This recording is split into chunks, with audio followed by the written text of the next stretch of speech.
Hello everyone, welcome back to the channel. Today we have another Street Fighter character discussion video, and that is for Zangief from the Street Fighter series. And the first thing we're going to talk about, like usual, is the character design. And I think Zangief's character design is, it's not breathtaking, but it is iconic. Like, it's not wholly unique, but it definitely stands out. So I guess it is kind of unique. It's so iconic that even movies like Wreck-It Ralph will have Zangief in the movie just based off how iconic the character is, and that is in large part to the design. It's effective, it does the job well. Is it my favorite fighting game wrestler design? Well, not to take shots at Zangief, but it's kind of hard to be when you have Tekken's King and how amazing he looks, but Zangief is perfectly fine. Surprisingly, I actually like the Street Fighter 6 design better. While yes, he loses the iconic underwear, if you just remove nostalgia, it's a really effective design in Street Fighter 6, and it's actually kind of reflective of wrestling today. I feel like not as much people wear just the underwear in wrestling as they did back in the 90s. So it actually makes sense. Now, when it comes to Zangief, I think the interesting thing to talk about, or the funny thing to talk about, is him wrestling a bear.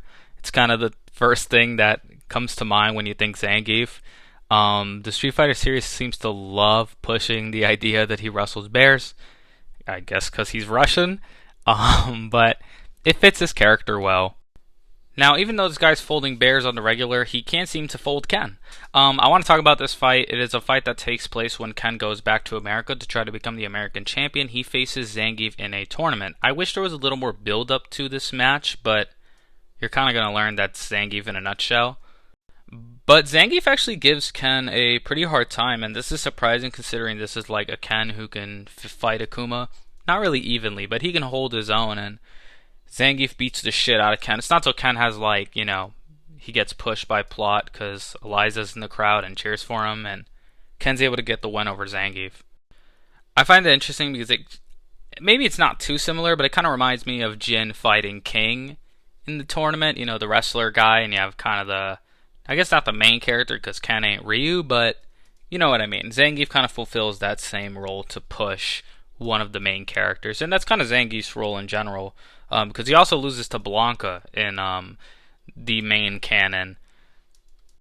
Now, I kind of put Zangief and Blanca in the same tier of importance or relevance or whatnot, but I guess I'm fine with Zangief losing to Blanca. It's kind of weird because they're both comedy characters, but Zangief kind of seems a little more serious. In the Street Fighter V story, he accompanies the good guys in trying to defeat Shadow Lu, and Blanca's more of the comedic character, but I guess not. I guess Blanca's a little stronger than I give him credit for. I guess I'm just trying to see if Zangief goes over anyone. Ironically for the wrestler, no one seems to put him over. However, something good does finally come to Zangief, and that is a wrestling promotion wants to make him like the Hulk Hogan of the promotion, the face of the company, and obviously this works well for Zangief, it makes sense, but more than anything, this introduces us to Armika, which I think is a very cool character. I know a lot of people love or hate Armika. I'm on the side of really liking her. I like their relationship a lot because ironically, Armika seems to have even more energy than Zangief does. So Zangief, even though he never is, in this relationship, he's like the wise master. He's actually the normal one between the two of them. I think it's a very cute relationship, and you see it most in Street Fighter V's campaign. And I know a lot of people shit on the 5 campaign, but me personally, this is one of my favorite parts of that campaign. We need more Armika, honestly. I would love to see Armika be in Street Fighter 6.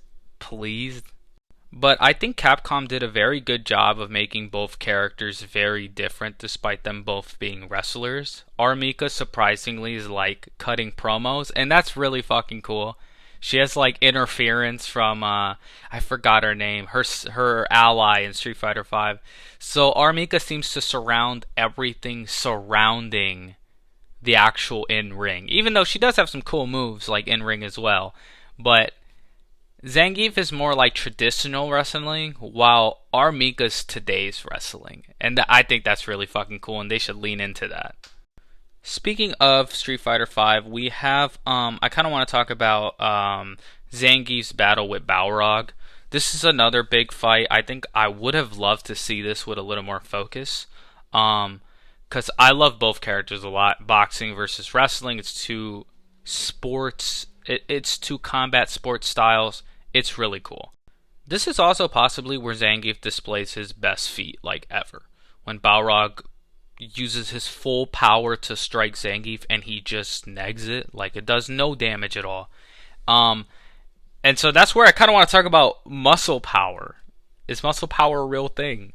I guess it is. Zangief doesn't really have an explanation on what muscle power, like where it comes from, but clearly it's in some form real. Cause taking a hit from Balrog is crazy. Balrog is somebody who's battered the likes of Ryu, and yet Zangief is able to just take a full power attack from this dude. So if it's up to me, I'd actually say Zangief has gotten a lot stronger since his battle with Ken way long ago. You know, this was back when Goken was killed. Ken went back home and fought Zangief. So this was years later. I think Zangief's got a lot stronger, and the Balrog feat proves it. More shit I like about Zangief was his relationship with Marissa in Street Fighter 6. I thought this shit was real cute, was real cool, and I'm just gonna say it. I'll get to character discussions of everybody, but I loved every character in Street Fighter 6. I loved all of them. All of them in the base game were fantastic in my opinion. I don't think they had a single miss on that roster. And I know that it's going to be difficult to have Marissa and Zangief on the base roster of like a Street Fighter 7, but I would like both of them. Marissa a little more, to be honest. I think Zangief is cool. He's not my favorite character, but it's his relationships that make him interesting. I want to see him more with Armika. I want to see him more with Marissa. I want to see him battle Balrog again. That'd be so cool. But overall, I would say, not surprisingly, Zangief is not underrated in terms of how iconic he is, but he's underrated in the relationships that he has. I like Zangief a lot. Unfortunately, Zangief has little bearing on the main storyline, and he kind of seems to be food for a lot of different characters. It isn't until recently that he seems to be picking up, surprisingly, despite the character being around forever, it isn't until recently that he's really displayed how impressive he really is. And he's getting better, surprisingly. So, if I'm to like give a score to these characters moving forward, I would give Zangief like a B- or a C+. He's really good. He's not my favorite, and it's so difficult to get like a B+ or an A+ because there are so many amazing characters, but Zangief does his job perfectly, and I'm totally fine with seeing him moving forward. I do want to see Armika a little bit more than Zangief, and hopefully we get her, but Zangief does his job. He's fucking cool.